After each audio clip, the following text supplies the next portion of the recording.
2 of our cannabis series. In this video, we're going to be Let's talking go. about those very important chemicals that Bring are it found back. within cannabis. Hey pharmacists! Hey pharmacist. Welcome to part 2 of our cannabis series. Part 2. In this video, Cannabis we're going to be talking series. about those very important chemicals that are found within cannabis. Flavonoid, More THC, specifically, the CBD, ones that are THC. That's my produced and name. stored within That the stands for my trichomes of the name, plant. man. Now, if you don't know So I what gotta, trichomes are, so I gotta, be sure to so I watch gotta the deal first with video it. in this series.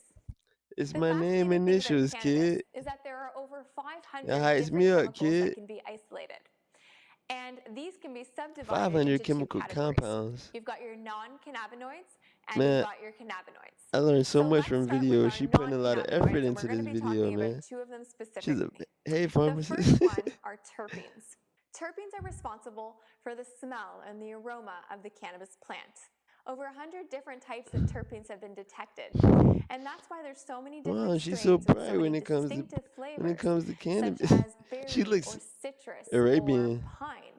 And these Indian. flavors can produce effects for users. She definitely not That's why you'll white. She commonly definitely see not black. things like She flavor definitely wheels, not. such as this, that She licensed possibly could be producers or other cannabis Latina, companies have produced. Spanish. And what they show are the terpenes and the effects that are associated with it.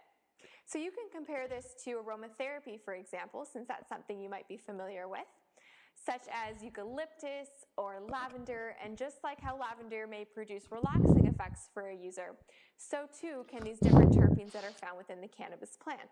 Next, we move on to flavonoids. Now, just like terpenes, flavonoids are not unique to the cannabis plant, hence why they're called non-cannabinoids.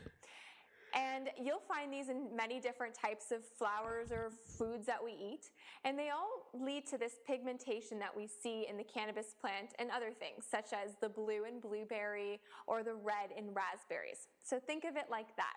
Most of these non-cannabinoids work synergistically with the other chemicals found within the plant, and that's probably something that I'll repeat throughout this video. This is known as the entourage effect, and I'll get to what that is towards the end of the video after we discuss all of the compounds. So now let's move on to the cannabinoids. While there are over 120 different types of cannabinoids, there are 2 in particular that are found in a higher concentration that are thought to be or thought to provide the physiologic effect that's attributed to cannabis. The first is THC. This is the plant's primary psychoactive component, which may cause a euphoric mental state or sedation in a dose-dependent manner for the user. The effects produced vary, and of course it also depends on the user itself, but this includes relaxation, pain relief, increased appetite, paranoia or anxiety, and Yo, that's just to THC, the name a biggest few. things about it Now helps let's me talk with about my CBD. stomach, This chemical avoiding is not as having to use the psychoactive as THC, bathroom, and in especially fact, number it's thought 2. to oppose the experience produced by this chemical when added together. And And so it actually can it helps decrease my that high stomach. effect. However, research does suggest that CBD may have analgesic, anti-inflammatory, anti-epileptic, and even anxiolytic properties. So something to be mindful of as we think about medicinal cannabis use in the future. Now that we've gone over these 2 categories, cannabinoids and non-cannabinoids, take a moment to think about how cannabis is typically used. So you may have seen it smoked, vaporized, even baked. And what do these all have in common? Brownies. Heat. Heat is important because raw cannabis plant typically contains inactive compounds. So for example, it contains TCHA, which needs to be converted into TCA. And the way it's done is through time, and also heat speeds up that process. This is informative, so what man. heat does is it decarboxylates that chemical into the active component, producing this chemical that produces the effects that we just mentioned.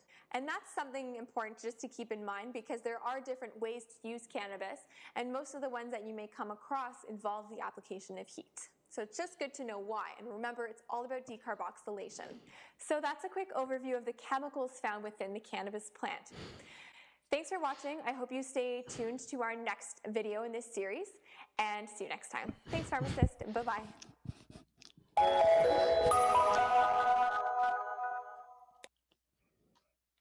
That was a fun bit. Cool bit.